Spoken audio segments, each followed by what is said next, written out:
From tarot cards and runes to pendulums and scrying, there are a lot of different divination techniques out there. Have you ever wondered which tool is really right for you?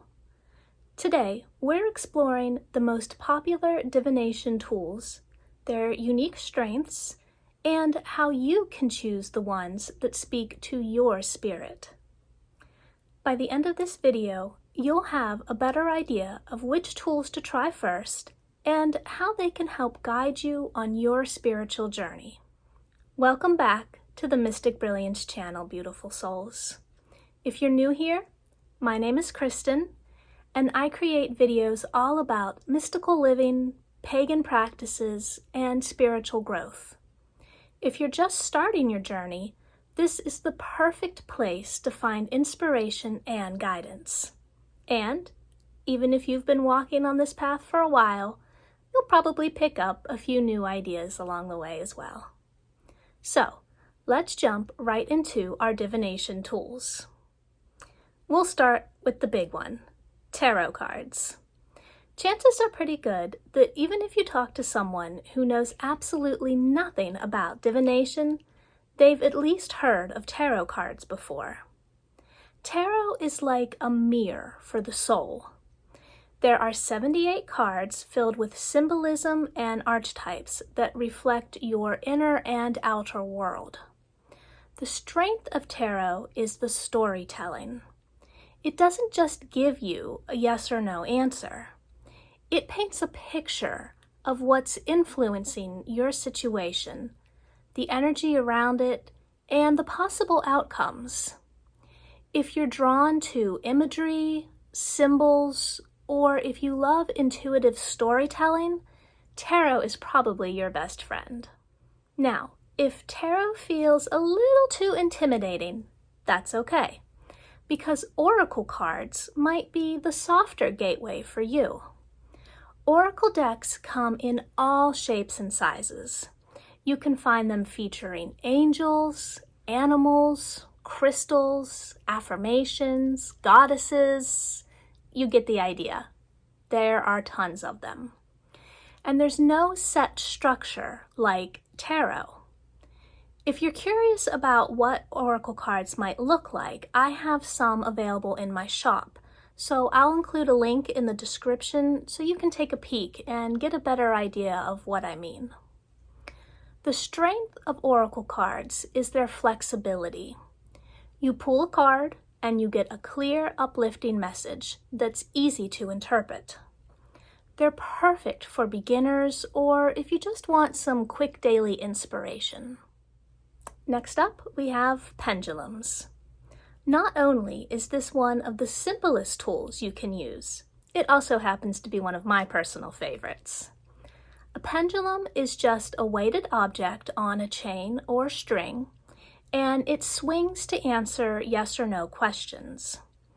I did an entire video about working with pendulums, so if you'd like to check that out, I'll throw it up here so you can take a look at it. The strength of pendulums is their clarity. When you're looking for a direct answer, pendulums can cut right through the noise and give it to you straight. They're also great for energy work, like checking chakras or finding blockages. Now, let's talk about runes. Runes are an ancient divination system that's usually carved onto little stones or small pieces of wood. Each rune is marked with a symbol from the runic alphabet. The strength of runes is their wisdom and their simplicity. They give short, to-the-point answers, but it's done with a deep spiritual edge. Runes are great if you love symbolism and want a tool with ancient roots. Now, for the mystics who love working with visuals and intuition, scrying might be your call.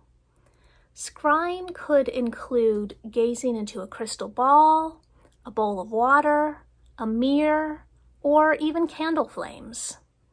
The strength of scrying is the vision. For scrying to be effective, you have to quiet your mind, focus on the surface and allow images, symbols, or feelings to emerge. It is deeply intuitive and often gives messages in a dreamlike or symbolic way.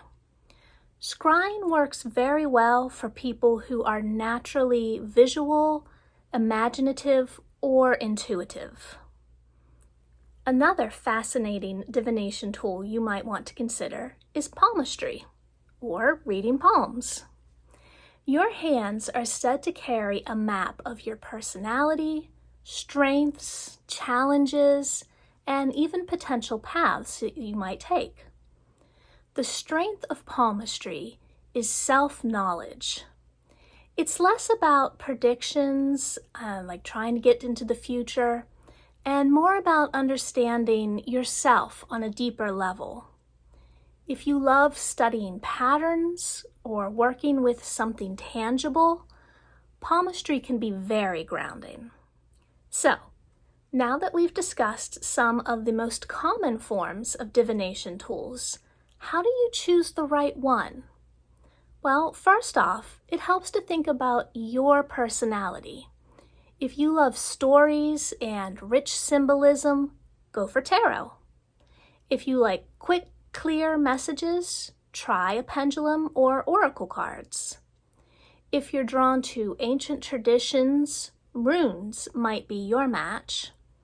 And if you're highly intuitive and visual, scrying or palmistry could open amazing doors. The absolute truth is you don't have to pick just one.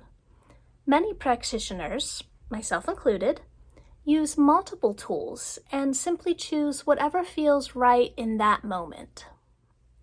My biggest tip for beginners is this: let curiosity guide you. You don't need to master every tool right away. Instead, start with what excites you most. Hold that tool, work with it, and see how it feels. Your intuition will let you know if it's the right match. Also, don't worry about doing it perfectly. Divination is a conversation between you and the universe. Just like any conversation, it's not going to be perfect. What matters most is your openness and your intention. So, those are some of the most popular divination tools and their unique strengths.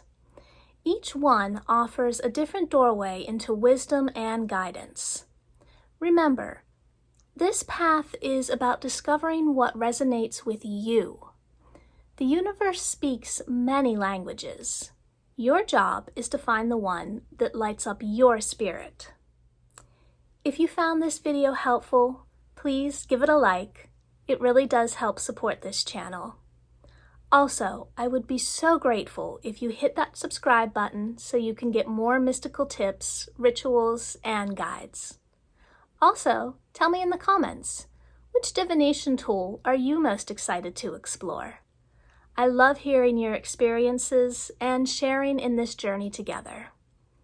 Thank you for being here, and until next time, blessed be.